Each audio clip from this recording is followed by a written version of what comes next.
All right, welcome into Starting Nine here on the Five Reasons YouTube channel. I'll find the camera eventually. I'm Ethan Skolnick. You can follow me at Ethan J. Skolnick and at Five Reasons Sports. Make sure you hit the like and subscribe buttons. That keeps us going, among other things. Also catch all the other content on the channel. First episode of The Flame, a new Heat project here on the channel that aired yesterday. You can find that as well as latest videos from Tua, from Mike McDaniel, and from the Heat players after their latest loss against the Portland Trailblazers the other night. We are sponsored here today. We're going to talk both Heat and Dolphins today. It's a combination episode. We're going to take your comments and questions. We know that there are fans of both teams here on the channel. We're sponsored here by Louis Peters. You can find him at louispeters.com. This is a good friend of the program, good friend of the network, big fan of 3 yards per carry in particular, but he's also a Heat fan. Louis represents, I always screw this up, represents State Farm, an agency representing the #1 auto and home insurer in the United States. More than 60 years combined experience in his office in the insurance industry. I can tell you that Louis has my renter's insurance. He also has my car insurance. So he's somebody that I use here regularly myself. louispeters.com, local agents that understand South Florida's unique market. Access 24/7 on the website. Also, you can walk in, call in, click in. Again, it's louispeters.com. Louis Peters. I'm going to ask him someday exactly how he wants me to pronounce that. Personalized service tailored to each customer. No cookie cutter solutions. Here's the phone number, 305-275-5585. That's 305-275-5585. You can find it up there in the upper right corner. He's also like a doppelganger for our friend Alfredo Arteaga from 3 yards per carry. We took a picture of the two of them together. I didn't think they were actually two different people. Reach out to Louis and get your insurance done. All right, here we go. We're at a crossroads in South Florida. This comes in from Francis. Let's keep our hopes up for the title of playoffs in the Super Bowl. Let's go Dolphins. We are definitely at a crossroads in this town. And I know that some are having some fun with this on Twitter because I was one of those when I was a talk show host down here that pushed the whole basketball town thing. And for good reason, okay? I came into this market I've been in this market because I actually went to high school down here in Fort Lauderdale. But I came back to work in 1995, 1996 after grad school. And I started at the Palm Beach Post. And my initial assignment at the Palm Beach Post, after covering some high schools for a couple of months, was to be the backup writer on the Panthers and on the Heat. I was actually Tom D'Angelo's backup with the Heat and Brian Begains with the Panthers. Fun fact here, the backup of the Sun Sentinel at that time on the Panthers, the team that actually went all the way to the Stanley Cup Finals, was Rachel Alexander, who became Rachel Nichols. So that's how far that this dates back. And so those are the two teams that I covered for the first year. But then in 1997, I became the youngest NFL beat writer in the country at the time, covering the Dolphins. I'm not so young anymore. And I covered them for 3 years, and then I switched to the Heat. And for the most part, over the past 22 years, I've covered one or the other. Although in 2010, after 8 years of nothingness with the Dolphins, just bad regimes, lots of promises that didn't work out, changes in philosophy, terrible quarterbacking, all the rest of this, I had an opportunity to go back and cover the Heat exclusively when LeBron came into town. So I went back from the Sun Sentinel at the time. I had been at the Herald a couple of times. From the Sun Sentinel to the Palm Beach Post to cover the Big Three Heat. And I did that from 2010 through 2014, home and road. And so people perceive me to have a bias on this subject because I've made the choice over and over and over to cover the Heat instead of the Dolphins if I have the option. And it's not because I love basketball and don't like football. I like football. I probably like basketball more, but actually baseball and hockey were the two sports that I followed the most growing up. But in this market, in this town, if you wanted to be relevant as a media person, you cover the Heat, okay? Because there's a consistency in their approach. There's a belief that even if they're down, they're going to come back up, that their rebuilds don't take 25 years like the Dolphins have. They don't change course all the time. It's the same damn people, and I mean that with all due respect. I love them all.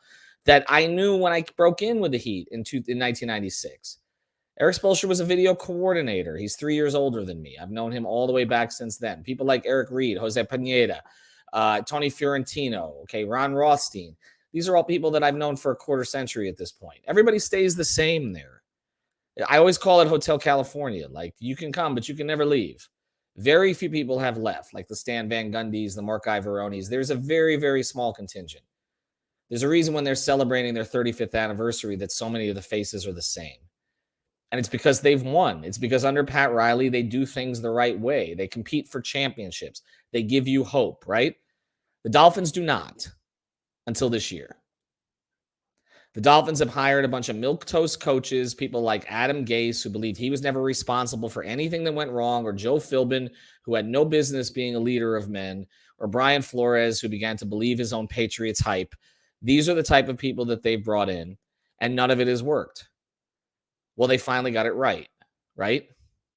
They finally hired a guy in Mike McDaniel who is self-deprecating, who understands what he knows and what he doesn't know, who gives confidence to his players, who brings the most out of them in the same way that Eric Spoelstra does, a little bit differently. He's a little funnier than Spo, but it's a similar approach. It's one of the reasons that Spo liked McDaniel so much when he met him. And I talked to Spo about that when I was in the Bahamas for training camp. There is a hope. There's a good feeling about the Dolphins now. There's a feeling that they are building towards something. He has empowered his most important player, Tua.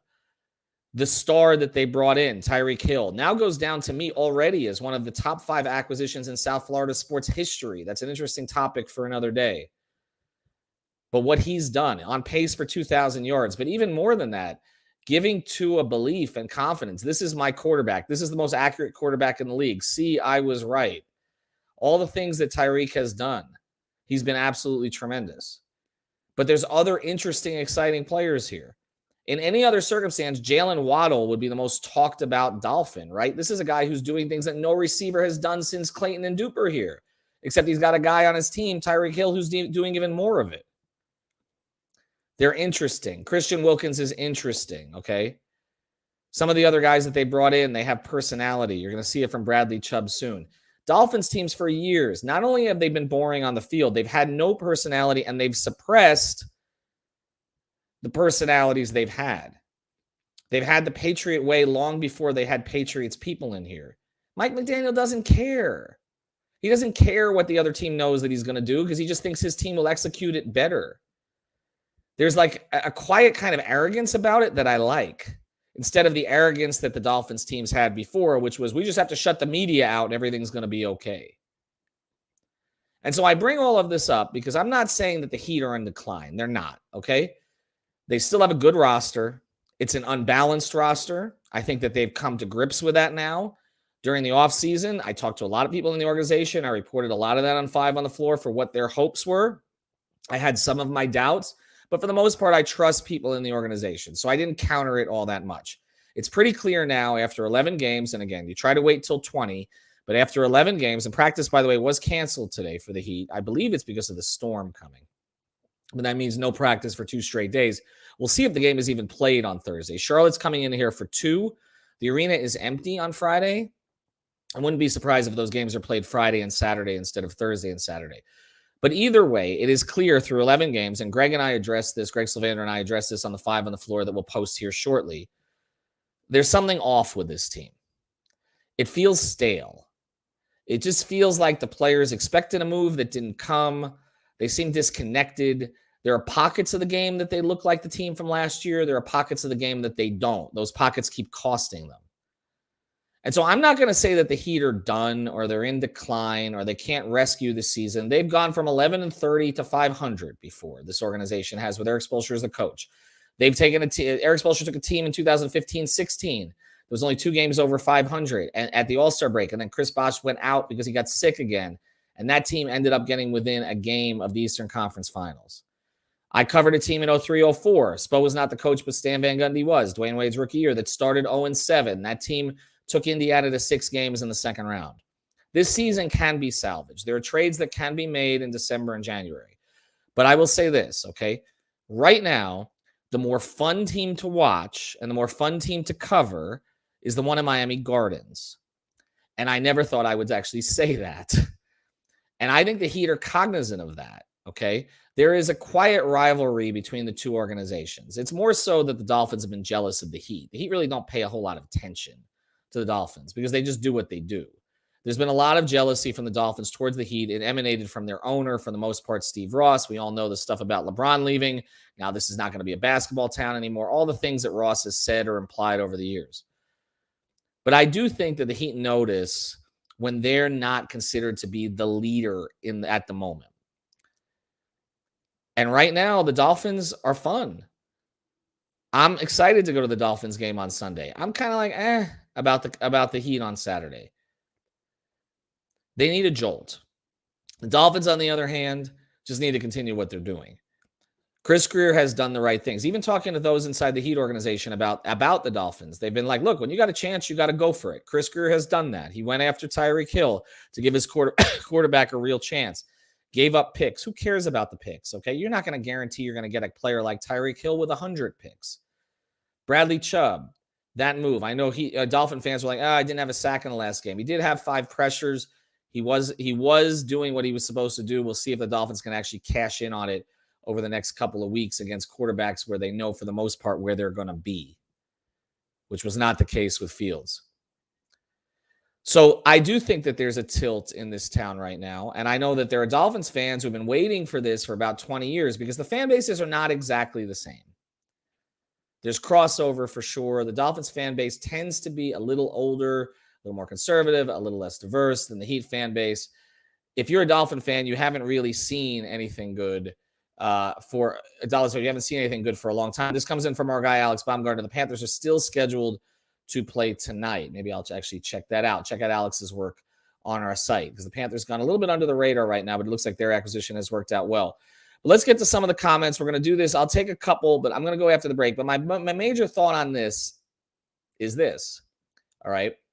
The Dolphins have a real opportunity not to take this town back for good because I don't think the Heat are going anywhere, but to ride a wave that they haven't gotten a chance to ride for a long time. You go back to 2008, really, as the last time that the Dolphins were better than the Heat. I mean, the Heat have had some bumpy periods, but the Dolphins have never been able to capitalize on that because they've been having their own difficulties. 2008, the Heat went 15-67 up until that mid-April of 2008. The Dolphins, at that point, brought in Tony Sperano, Chad Pennington, etc., Bill Parcells, had their draft that April, drafted Jake Long, and then that fall, they started 1-3, but of course went on to 11-5. The Heat season started kind of in the middle of the Dolphins season. That was the last time that the Dolphins were better than the Heat. And then the Heat just went on at that year to have a playoff season with Dwayne Wade in Eric Spoelstra's first year, and they ended up going out in the first round of the playoffs. But from then on, the Heat regained control in this market, right? Because the next year, again, Dwayne had a terrific year, and then 2010, LeBron comes in. This is the first time since then. We're talking 15 years, basically. It's got a chance to flip. All right, we'll take more comments here after we go. Thanks to Aaron. We'll put that back up here in a second. I'm just going to take your comments the rest of the way on both teams, your thoughts on both teams and where they both can go. Do want to tell you about another sponsor of the 5 Reasons Sports Network. It's our friend Mark Brown. You can find him at markbrown.pa.com. He sponsors our pregame show here before Floor on the network. There he is. He's the man with the plan. You also find him, just like Lewis, you'll find him at all the sporting events here in South Florida. He's based in North Lauderdale, but he can handle stuff from all over the state. 2 basic things I tell you about with Mark, although his office does a lot more. The first thing is if you've got a real estate property and you need a closing done, I can tell you he did 2 of mine. And I can tell you one of them, the other side of the deal was a complete pain in the ass. Okay. And I'm very appreciative to how patient Mark was and his team was there, Teresa, everybody else, to get a deal done there. Okay. So that I got what I was supposed to get. The closing got finished. And there were no other issues at that point. So you need somebody like this. He's patient. He knows what he's doing. MarkBrownPA.com. Mention 5 Reasons. You get a discount on your closing. So again, the real estate company right there, in-house title company, but also he can help you with an estate plan. We talk about that all the time. I know a lot of our listeners are like, what do we need an estate plan for? You never know what's going to happen to you. You want your money going, everything that you've earned, going to probate, okay, where everybody's digging at it, or do you want it going to your kids, okay, or to others in your life that you care about? Reach out to Mark. It's not expensive. He'll go through all the forms with you. It's an easy process, and I did it myself to make sure my daughter's taken care of if anything happens to me. So reach out to him, markbrownpa.com. Just go to the website. You can see it right there. marcbrownpa.com. You can find all of the information there. Contact them and make sure you mention 5 Reasons. All right, let's get to some of the comments here if we have any this morning. This comes in from Aaron. Is it weird that the Heat and Dolphins are barely both good or great at the same time? It is. It's unusual. And I think Again, some of this is cyclical, but there are some organizations we talk about cyclical and it never happens. The Sacramento Kings are one. They haven't made the playoffs for 15 years. The Heat have been in 6 NBA finals since the Sacramento Kings made the playoffs. Okay. The Dolphins have had kind of a similar run. I compare the Dolphins in a lot of ways to the Knicks. They're sort of living in the 70s for years. They have a fan base, a significant fan base, but that travels. Well, the Dolphins in their case do. The Knicks in their case is just a certain level of obnoxia. But like they haven't been good in a long time. They had a few moments in the 90s. Dolphins had some pretty good teams, obviously in the late 90s with with Jason and with Zach and some of the others. The Knicks did too, obviously making a couple NBA finals. But again, didn't cash in, still living in the past, perpetually on this cycle. It does look like the Dolphins at this point have gotten up a little bit, which is something that we didn't, again, I'm not expecting them to be fun. They're never fun. This coach is fun. This quarterback is fun. The wide receiver is fun. The defense could get a little bit more fun if they could actually stop somebody here. And obviously follow 3 yards per carry and the rest of our crew for all the details on that. But it has turned a little bit, and the Heat right now feel stale to me. They need something to happen here, I think, to enthuse the fan base, because we're sensing it on our podcast. I sensed it. I was in the building the other night. I sat in the crowd more, not as a fan, but with the fans. There's just this dread that something's going to go wrong. That was not the case last year. Let's get to a couple more of the comments. This comes in from Alfredo. Brian Flores once gathered us all in the media to talk football. We revealed that he hated stars. What a difference. Well, wasn't it that what was the no talent, right? Takes no talent, which got totally, I don't know what he meant to say about this. Players don't like to hear they don't have talent. I understand what he was getting at, that, hard work and all the rest of that. But the Heat have done that. Eric Spoelstra has done that with undrafted guys and all the rest of this without telling them they have no talent. I've never understood that philosophy from Flores. This one, thanks you, Alfredo. You can follow Alfredo on 3 yards per carry. This one comes in. This comes in from Farron. Whatever the Heat does, I hope they do not trade the 2023 first-round pick. They may have to. That's the thing. I mean, Heat fans seem to be torn at this point. There's a contingent of Heat fans that want them to go after Wemby. They're not doing that. Okay? I understand he's generational. I get it. There is no way the Heat, okay, unless they shut down Jimmy Butler and Bam now, and even if they do, okay, there is no way they would be bad enough to get into that competition. You're not going to out-tank Houston or Detroit or Orlando, which will start shutting down some of its better young players if they need to, or OKC, which will go the other direction at some point. Obviously, Utah is a huge surprise, okay? The Heat are not going to get into the tanking conversation. So it is more likely that they will try to salvage the season, and that 2023 pick is one of the pieces that they would use to do it. And look, there's another contingent of Heat fans that has been in favor of that for a while, because you need to go get yourself a 4. We're going to do an episode about Caleb Martin on Friday, where we're going to get into the fact that he has done everything they've asked him to do. He's not the problem. They're just asking him to do the wrong things. I think what's happened with the Heat to a certain degree is that their players have been so resilient, okay, have overachieved so much that they've begun to take that for granted. There is a ceiling with most undrafted guys, even if you have a find, okay, and the Heat have had numerous finds over the years, okay, guys who came out of nowhere, okay, whether it's going all the way back to the Anthony Carters of the world, who's on the staff now, to Mike James, to Ike Austin, to Bruce Bowen, okay, whose upside turned out to be a little greater because he became a champion in San Antonio as a starter. But all of these guys that they found, okay, or the Whitesides, okay, who they ended up paying, or Tyler Johnson, who they ended up paying, right? But most of these players you will see, and you see it when they go elsewhere, okay, when Rodney Magruder never becomes anything again, or a lot of these other guys, even the Josh Richardsons who they drafted have not been the same player since they were in Miami. There is a ceiling to players who are not high-level talents, okay? And I think, and the crazy thing about this year is Vincent, Strus, and Martin, 3 of those guys, have actually performed well, okay? I think as well as could be expected or better. They're not getting it from some of the other guys on the team to lift them up at this point. And you can't look at the Struses, the Vincents, and the Martins and say, we need more. They're giving you what they have. And I think maybe there was a little bit of a misjudgment here. This comes in from Danny.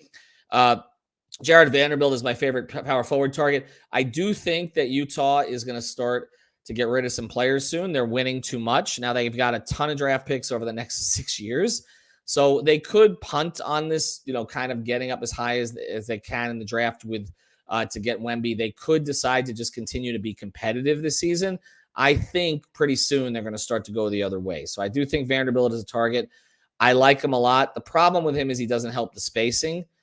And one of the issues that they have in the starting lineup, he's okay from deep, but he's not great. One of the issues they have in the starting lineup is if Hero is going to start, because of the type of shooter he is, he's not as much of a catch and shoot three-point shooter, even though he shot 40% from three last year.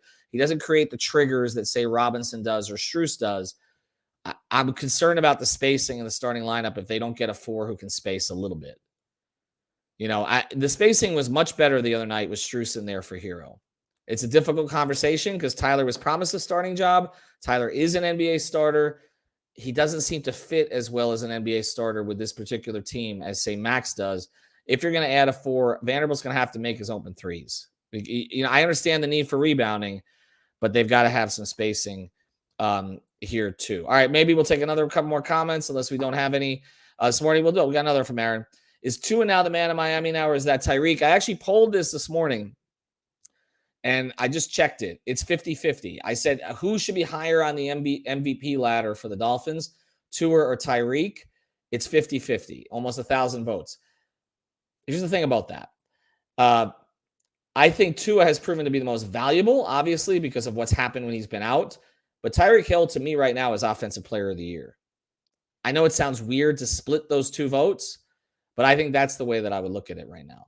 What's made Tua so valuable is not just his absence, but the way he's typically, I know he missed some throws in the last game. I get it, the 2 throws and all the rest, but his fourth quarter numbers this year when they've had to have it, he's been tremendous. I think what's going to be held against Tua for the MVP, instead of it being looked at as a plus that they didn't play well when he was out, I think the fact that he did miss time, and if he misses any more time, probably eliminate him from that. I don't think Tua is going to win MVP. I don't think Tyreek Hill is going to win MVP. I think Tyreek Hill could win Offensive Player of the Year if he puts up 2,000 yards.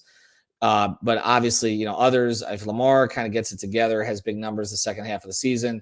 Josh Allen being hurt certainly helps the cause here. We don't know how long he's going to be out, but certainly that pushes him back. Mahomes and some of the others, and obviously what's going on in Philadelphia right now with Jalen Hurts, and there seems to be a push that direction. If they stay undefeated deeper into the season, then obviously he would be a strong consideration as well. But I would say, to me right now, Tyreek Hill is Offensive Player of the Year. And I do think he's a top 5. If you look at Dolphins acquisitions, really you're talking Ricky Williams in 2002 and you're talking Tyreek Hill. And I polled this too.